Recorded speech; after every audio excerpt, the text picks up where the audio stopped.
노영민 후보를 모시겠습니다.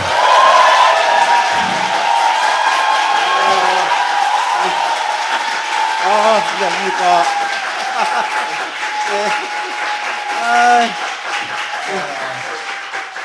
자, 박수 시간이 있어요. 박통 시절 긴급조치 9호 위반을 하셨어요. 그래서 이제 감옥 가셨지. 그리고 5.18로 또 대적이 되셨죠. 네. 그런 후에 전기기술자로 일을 하시다가 90년이 되어서야 겨우 졸업을 합니다. 그래도 졸업을 했다, 박수. 아이, 쑥스럽네. 그 이후에 청주시 흥덕구 을이죠. 내리 3선을 하셨거든요. 그리고 2012년 18대 대선에서 문재인 후보의 비서실장을 하셨어요. 문재인의 오리지널 비서실장입니다. 박수!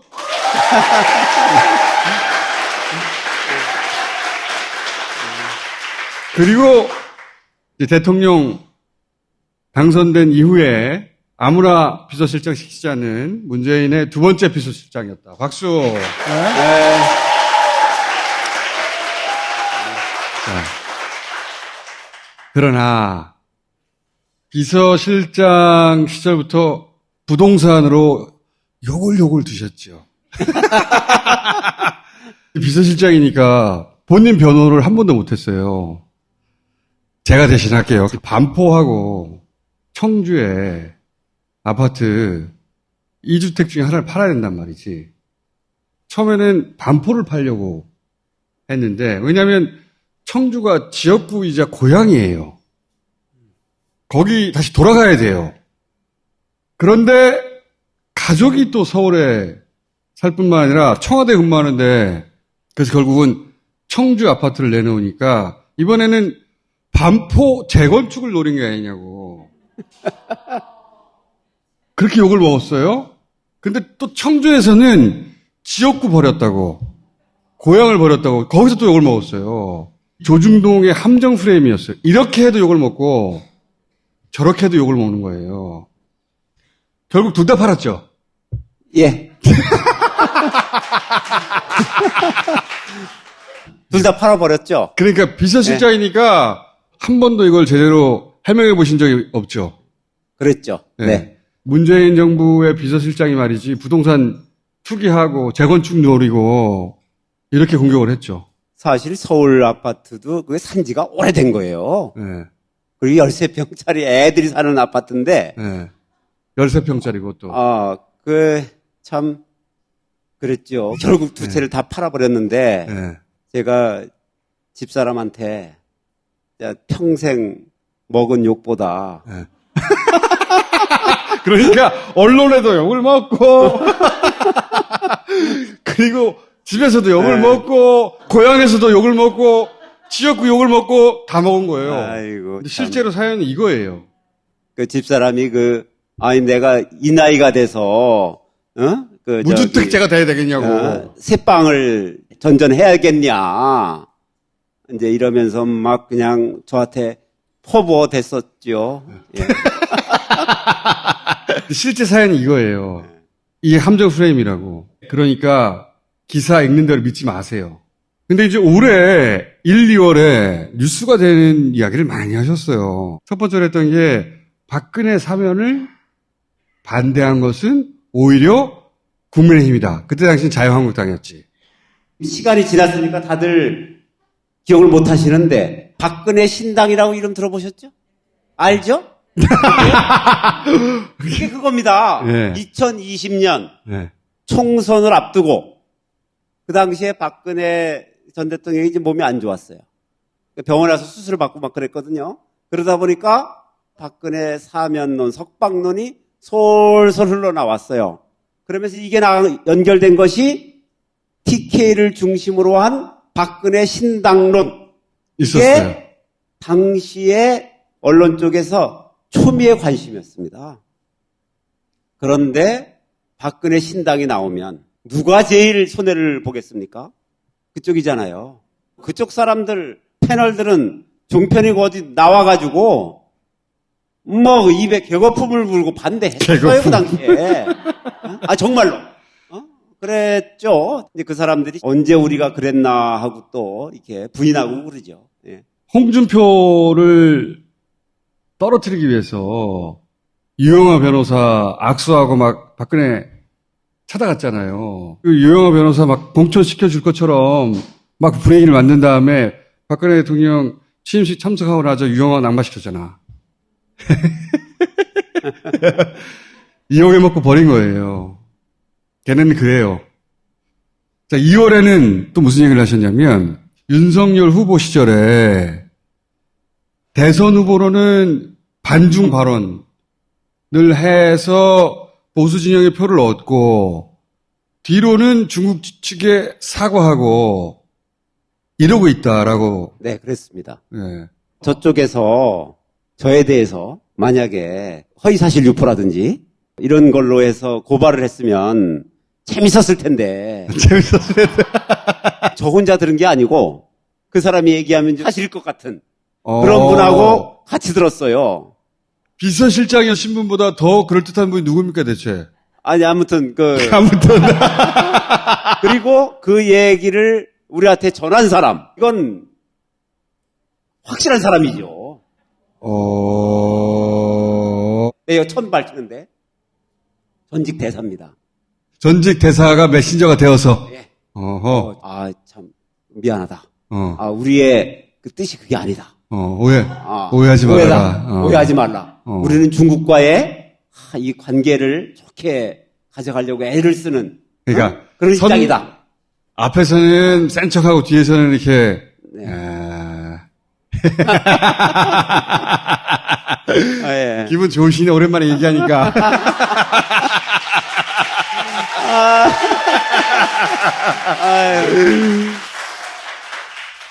그리고 또 2월 달에 당시 윤석열 후보를 뭐라고 비판했냐면 대통령을 속였다.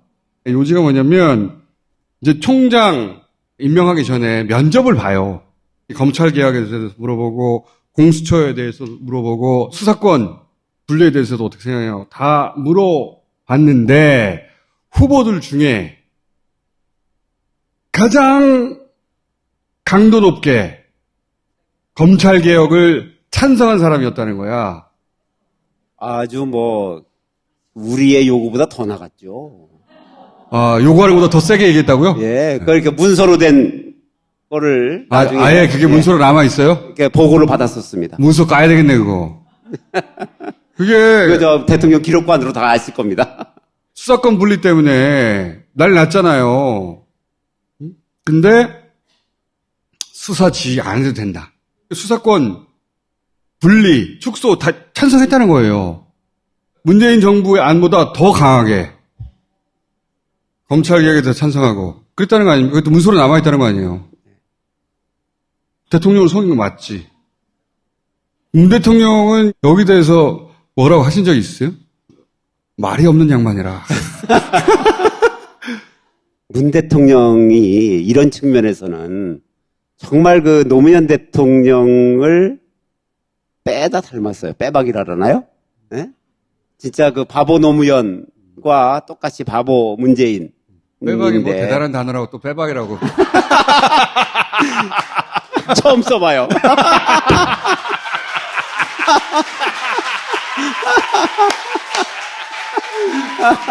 제가 이제 중국에 대사로 있을 때도 TV 나가서 그 문 대통령에 대해서 그 사자성어로 인성에 대해서 설명해달라 했을 때 제가 세 가지를 얘기했습니다.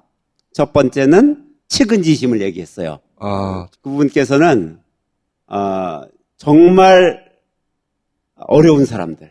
인간에 대한 연민이 있죠. 대통령 현직 시절에도 YTN이나 뭐 이런 데 보면은 왜 그 어려운 정말 장애 아동이나 어려운 그런 사정이 나오고 그 좀 이렇게 계좌번호 나오잖아요. 네. 대통령께서 구조적인 제도적인 측면에서의 해결을 추구하시는 분이지만 그 한 인간에 대한 연민들이 있지 않습니까? 네. 그럼 홀내고 송금을 해요. 아이고. 예. 아이 참 정말. 이제 그런 분이에요. 두 번째는 역지사지. 합리적 사고를 위해서 한번 객관적으로 살펴보는 거 아닙니까? 그거 대단하죠. 예. 자기 객관화하는 거. 네. 그 세 번째가 붕우유신입니다.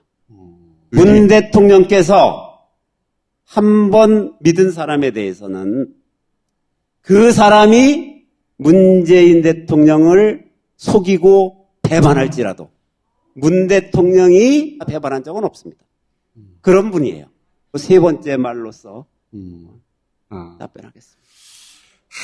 나 같으면 개놈 새끼 이거.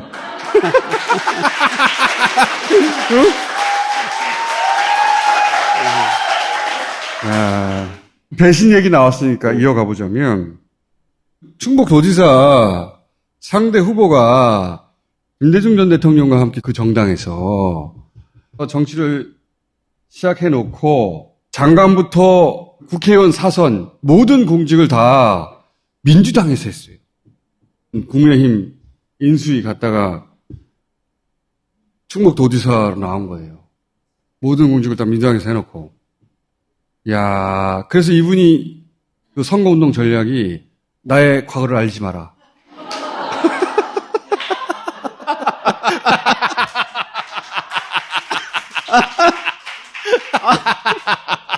지역구도 옮겼죠? 네, 저 처음에 안산에서 했다가 지난번에 고향에서 출마했다가 이번에 또 청주로 50년 만에 왔습니다. 국민의힘 인수위에 어떻게 들어가? 국회의원 4번을 전부 다 민주당과 함께 했는데. 이야, 하실 말씀 좀 있으시죠? 예, 정말 할 말은 많은데, 참 우리 충청도 양반 동네잖아요. 충청도식으로 요거를 이제 비판한 어떤 정도까지 가능합니까? 뭐 아무튼 좀 이렇게 왔다 갔다가 좀 하셨네요. 뭐 요 정도.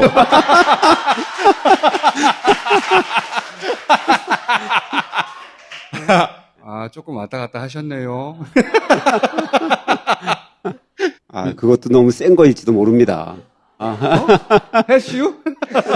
해슈? 와슈? 50년 만에 와슈?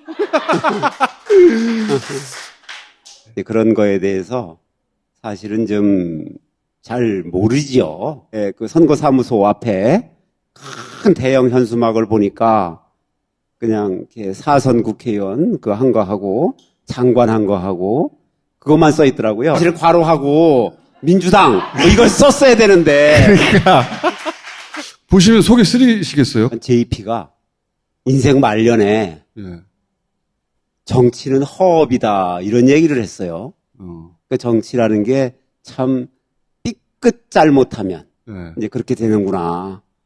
정말 허업이 되지 않도록 하려면 정신 똑바로 차려야 되겠다. 정신 똑바로 차려야 되겠다. 예, 이런 생각을 합니다. 요게 충청도식 비판입니까?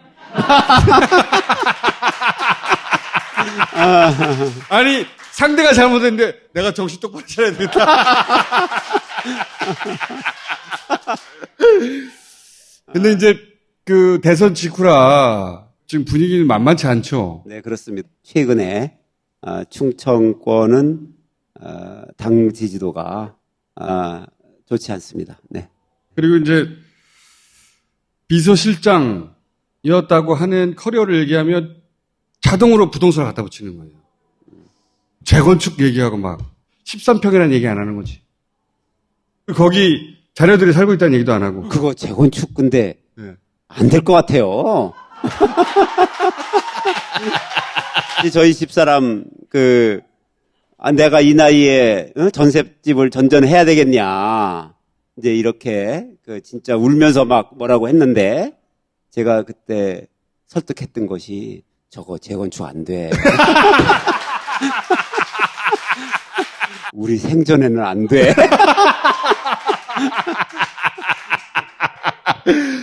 그걸로 공격했고 정작 청주판 것도 욕먹었다니까 진퇴양난을 만들어 놓은 거예요. 그러니까 뭐 두 개 다 팔 수밖에 없죠. 둘 다 결국 다 팔았죠. 근데 아무도 변호해주지 않지. 그 집을 팔고 나니까 이 또 전세 구하기가 만만치가 않아요. 그래서 할 수 없이 그 짐을 청주 것도 서울 것도 다 컨테이너 박스로 다 들어갔었어요. 이게 무슨 일입니까 도대체. 생각해보세요. 국회의원 3선을 대통령 비서실장을 했는데 이 프레임에 몰아넣어가지고 결국 이 나이에 짐을 다 빼가지고 컨테이너에 집어넣었다니까. 집 다 팔고. 노영민 부동산 나오잖아요. 엉터리야. 그걸 아셔야 돼. 아무것도 모르면서 씨발.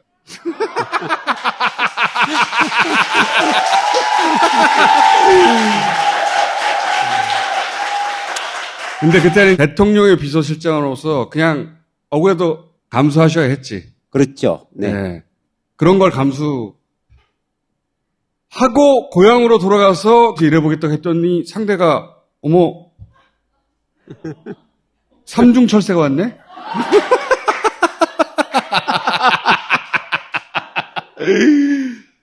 저는 사실은 충북 전문가입니다. 네, 충북에 대해서 저만큼 충북의 모든 것에 대해서 알고 있는 사람이 그렇게 흔치 않습니다. 어떤 의미에서 전문가신지. 충북의 뭐 역사, 지리, 문화, 산업 모든 면에 대해서 거의 정통했죠. 어떻게 하시다 그렇게. 원래 징역 삶은 좀 징역살은. 책을 많이 읽게 됩니다. 징역살은. 저는 독서하고 독서한 걸 정리하는 것을 아주 잘해요. 충북 관련해서 예. 오랫동안 네. 정리해 오셨고 네, 네. 이제 비서실장까지 했고 이제 고향에 돌아가서 마지막으로 도지사를 하겠다 이렇게 결심하신 거죠? 네, 그렇습니다. 네. 충북도 고향을 떠난 분들이 많잖아요. 네, 그렇습니다. 그러니까 학교 또는 직장 때문에 충북을 떠나서 수도권에 사는 분들이 많거든요.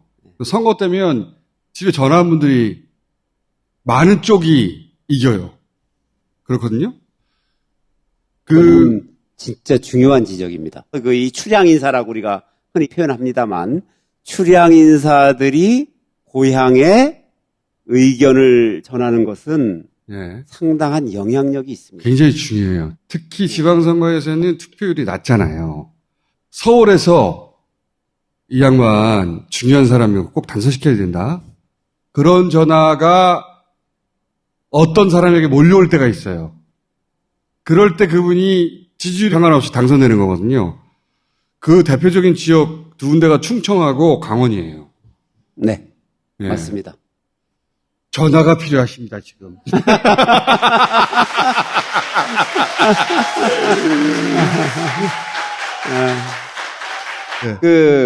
사실 지역에서 첫 TV 토론을 MBC에서 했습니다. 예. 제가 마지막에 딱 한마디 했습니다. 아유, 충북은 그냥 충북 사람한테 맡겨 놓지 그랬슈. 왜 왔어요?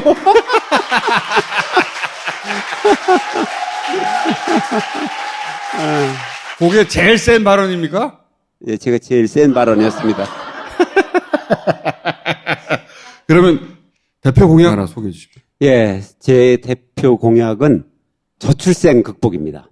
저는 사실 대한민국 국가 위기 제1호를 저출생이라고 보고 있습니다. 분단에 따른 북핵 위기, 지정학적 리스크, 중국, 일본, 거기에 환경 문제, 기후 문제, 고용 문제 참 많습니다.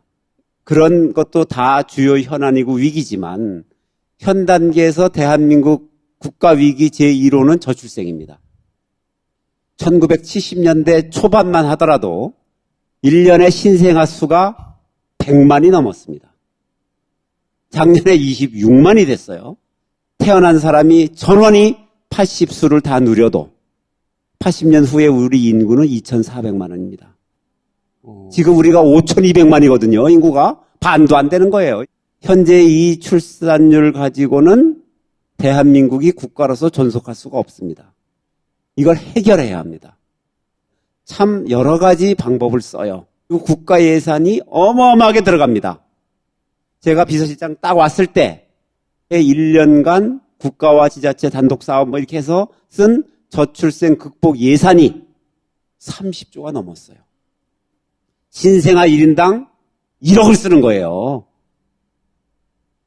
그래서 제가 그때 그랬거든요. 이럴 바에야 엄마 통장으로 1억씩 쏴주자.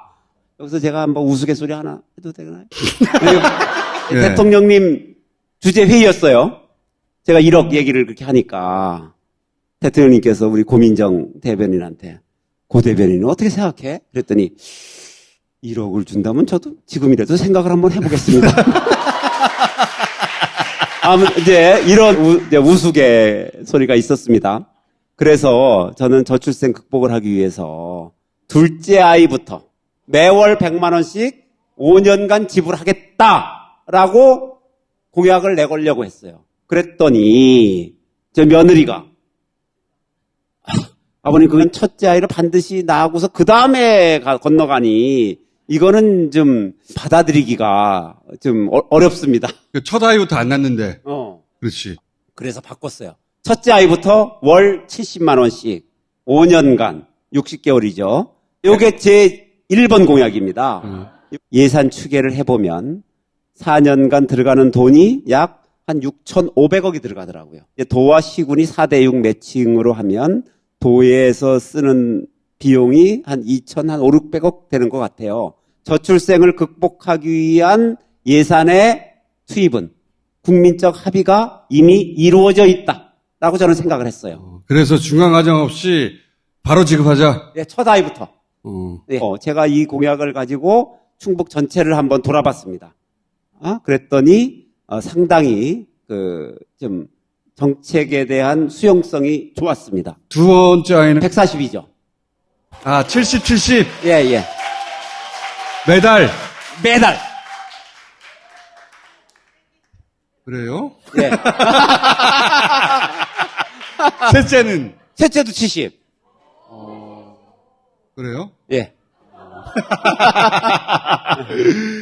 그러면 두 번째 공약이 있습니까? 두 번째 공약은 충북이 농촌도입니다.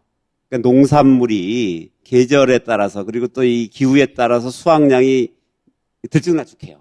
또 중소기업들은 판로를 개척하지 못해서 어려움을 겪는 기업이 또 많아요. 그래서 충청북도 주식회사라는 회사를 설립하고 이제 민관이 이제 합작해서 이런 농산물 가공품, 중소기업 제품에 대해서 국내외에서 판로를 개척하고 판매를 대행하는 회사를 설립하는 겁니다. 대통령 비서실장의 경험이 도움이 될까요? 도움은 많이 되죠. 네. 그렇게 약하게 얘기하시면 어떡합니까?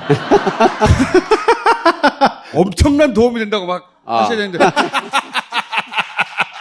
일단은 다시. 예. 대사를 한 것이 해외 시장 개척하는데 중국 대사. 네, 그건 큰 도움이 됩니다. 예.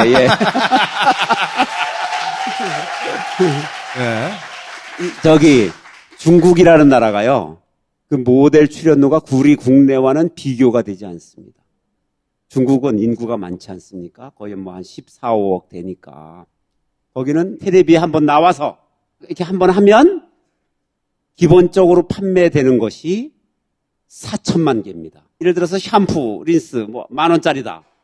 4천만 개? 10,000원? 4천억이에요. 그렇다고 모델을 싸게 쓸 수는 없잖아요. 이제 제가 부탁하면, 야, 우리가 남이냐, 좀. 중국은 관시의 나라니까. 그렇죠. 예. 그 관계로 그 충청의 물건들을 중국에 팔 수 있는 활로를 내가 만들 수 있다. 네네. 그런 경험은 그런 것도 있고요. 없을걸? 네. 그것뿐만 아니라 이제 국정이라는 것은 법에 의해서 만들어진 시스템을 통해서 운영이 되는 겁니다. 무슨 일이 딱 터졌다 하면 어떤 시스템으로서 이걸 해결해야 되는지를 알기가 참 쉽지가 않습니다. 그러니까 국가의 모든 것을 다 알아야 되니까 경험을 가졌다는 것이 아마도 도정을 운영하는데 큰 도움이 될 겁니다.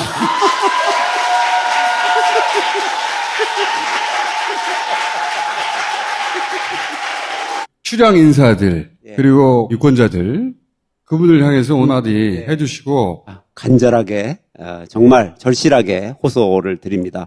충북을 정말 국토의 지리적 중심에서 명실상부한 대한민국의 중심으로 바꾸겠습니다.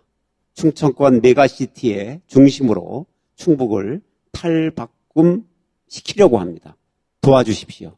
고향에 계신 친척분들 그리고 친구분들에게 노영민을 찍어달라라는 전화 한 통 부탁드리겠습니다. 감사합니다.